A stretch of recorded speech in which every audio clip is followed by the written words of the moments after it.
Hello friends, welcome to my channel. இன்னைக்கு நம்ம இந்த வீடியோவில் மாதவன் நடித்து வெளியான ஆப் ஜேசா கோய் இந்த படத்தோட ரிவ்யூ தான் பார்க்க போகிறோம்.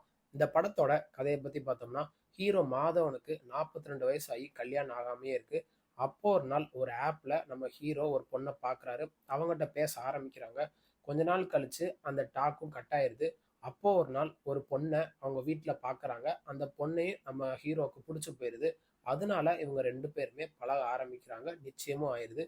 அப்போ ஒரு நாள் ஹீரோயினை பத்தின ஒரு உண்மை வந்து மாதவனுக்கு தெரிய வருது. அது தெரிஞ்சதுனால இவங்க ரெண்டு பேருமே பிரிஞ்சிடுறாங்க. கடைசியில இவங்க ரெண்டு பேரும் ஒன்று சேர்ந்து வாழ்ந்தாங்களா இல்லையா? கடைசியில என்னாச்சு? இதுதான் இந்த படத்தோட மொத்த கதையே. படத்தோட பாசிட்டிவ்னு பார்த்தோம்னா, டைரக்டர் விவேக் சோனி வந்து கதையில எங்கேயுமே குறை வைக்காம நல்லா விறுவிறுப்பா கொண்டு போயிருக்காரு. படத்தோட டியூரேஷன் வந்து 1 மணி நேரம் 55 நிமிஷம் இருக்கு. ஒரு ரொமான்ஸ் டிராமாக்கு என்ன தேவையோ அதை டைரக்டர் விவேக் சோனி வந்து சூப்பரா பண்ணியிருக்காரு. அதுக்கு தகுந்த மாதிரியே படத்துல நடிச்ச எல்லா ஆக்டருமே அவங்களோட ஒர்க்கை நல்லா பண்ணியிருக்காங்க.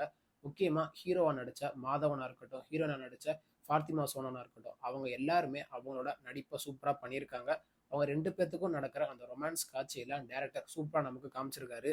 படத்துல ஃபேமிலி சென்டிமெண்ட், எமோஷன், காமெடி அதெல்லாம் ஓரளவுக்கு நல்லாவே பண்ணியிருக்காரு. காமெடி வந்து மாதவனும் அவங்க ஃப்ரெண்டும் சேர்ந்து பண்ற அந்த காமெடிலாம் ஓரளவுக்கு நல்லாவே இருந்துச்சு.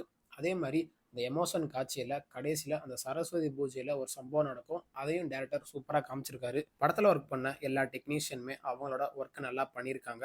சினிமாட்டோகிராஃபர் வந்து கடைசியில அந்த காசில நடக்கிற ஒரு சம்பவத்தை சூப்பரா காமிச்சிருக்காரு. அந்த எமோஷன் காட்சியில சினிமாட்டோகிராஃபர் சூப்பரா காமிச்சிருக்காரு. மற்றபடி படத்துல பெருசா சொல்றதுக்கு ஒன்றும் இல்லை. படத்தோட நெகட்டிவ்னு பார்த்தோம்னா, டைரக்டர் சில இடத்துலலாம் ஒரு குறை வச்சிருக்காரு.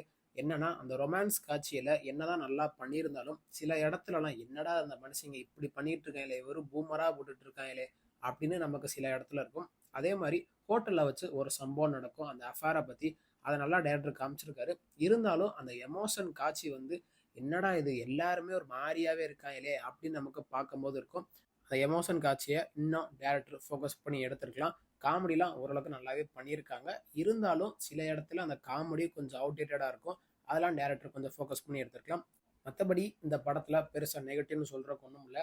இந்த படத்தை தாராளமாக ஃபேமிலியோட வீக்கெண்டில் பார்த்து என்ஜாய் பண்ணலாம். ஏன்னா இது ஒரு ஃபேமிலி என்டர்டெய்னர் தான். இந்த படம் ஓடிடி தளமான நெட்ஃப்ளிக்ஸில் தமிழ் டப்பிங் வெர்ஷனோட அவைலபிளாக இருக்குது. தமிழ் டப்பிங் வெர்ஷனோட லிப்சிங் கூட பெர்ஃபெக்டாக பண்ணியிருக்காங்க. அதில் எங்கேயுமே குறை வைக்கல. இந்த படத்துக்கு நம்ம கொடுக்குற ரேட்டிங் பார்த்தீங்கன்னா 10க்கு 6.1 கொடுக்கலாம். இந்த வீடியோ உங்களுக்கு பிடிச்சிருந்தா மறக்காம நம்ம சேனலை லைக் பண்ணி கமெண்ட் பண்ணி ஷேர் பண்ணுங்க. மறக்காம நம்ம சேனலை சப்ஸ்கிரைப் பண்ணி பக்கத்தில் இருக்க பெல் பட்டனை கிளிக் பண்ணி விட்டுருங்க. தேங்க்யூ ஃபார் வாட்சிங் திஸ் வீடியோ.